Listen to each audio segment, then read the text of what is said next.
Omwogezi w'Abasumba mu Kampala beegattira mu kibiina ekya National Fellowship of Born Again Pentecostal Churches of Uganda nga ye Musumba Yunus Mutembe ng'ono yasumba ekkanisa eya Light of the World esangibwa e Kanyanya avumiridde ettemu ery'emmundu erikyase ennyo mu ggwanga lino nga mu bbanga lya wiiki emu abantu babiri battiddwa amasasi okuli minisita omubeezi ow'abakozi Honorable Charles Okello Engola wamu ne Isma Lubega abangi gwe babadde bamanyi nga Isma Lexus Jajaichu nga bano bakubiddwa amasasi mu bitundu ebyekyanja. Omusumba Mutembe asinzidde ku mukolo gw'okujaguza emyaka 7 ky'ekkanisa ya Light of the World Ministries e Kanyanya etandikibwawo ng'omukolo guno gwetabiddwako abasumba ab'enjawulo okuva mu disitulikiti za Uganda eziwerera ddala 18. Omusumba Mutembe agamba nti kyekiseera wabeewo ekikolebwa ku ttemu ekika kino kuba ate kati abandikuumye emirembe mu ggwanga emmundu bazoolekeza bakama baabwe kati be batadde ku bunkenke. Omutalina kutta muntu mune naye abantu kati batta bannaabwe nga balinga abatta embuzi balinga abatta enkoko. So nkivumirira nnese kuvumirira yonna era nsaba gavumenti esituke eyogere n'abantu abakwata mundu be basse bantu baffe.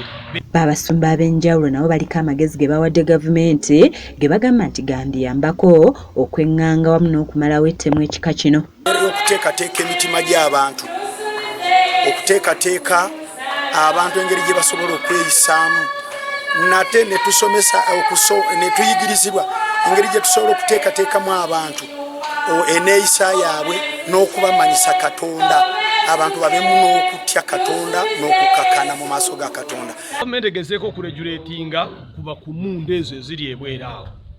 Ye omusumba okuva mu ggwanga erya Rwanda Bahati Yusufu wamu n'omulabirizi Kayumba okuva ekitintale bakuutidde abantu bonna okwekuumira mu maaso ga Katonda kuba we wali essuubi lya buli omu.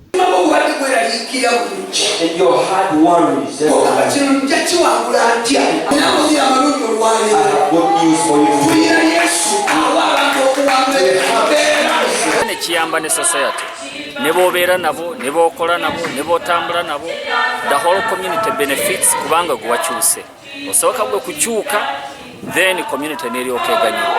Abakkiriza basaze keeki ng'akabonero ak'okujaguza nga n'abasumba abali wansi w'obuweereza obw'ekkanisa eno abakoze obutaweera baweereddwa ebirabo eby'enjawulo nga n'abagobereza abajjumbira okujja mu kkanisa awatali kwekwasa nsonga yonna basiimiddwa n'ebirabo.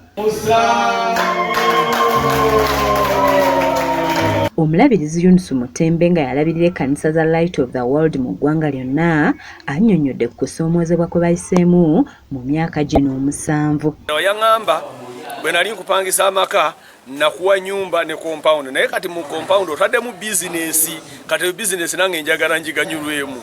So okusoomoozebwa okwo kwatuyisa si bulungi yatuwa notice ya mwezi gumu oguddako nga tulina okutandika okusasula. Buli lunaku nga tusasula emitwalo 10 ennaku 7 gye mitwalo 7. Ennyumba yali yakakadde n'agiteekako kamu kitundu. Kati akamu ekitundu bw'ogatako emitwalo 7 emirundi ena bwe bukadde 2 emitwalo ameka si 8 bw'ogatako kamu ekitundu awo tuba tuyingidde obukadde mumeka 4 n'okusoba. Kiza Peter yakusakidde eggulire lino ku lwa KSTV agaleero.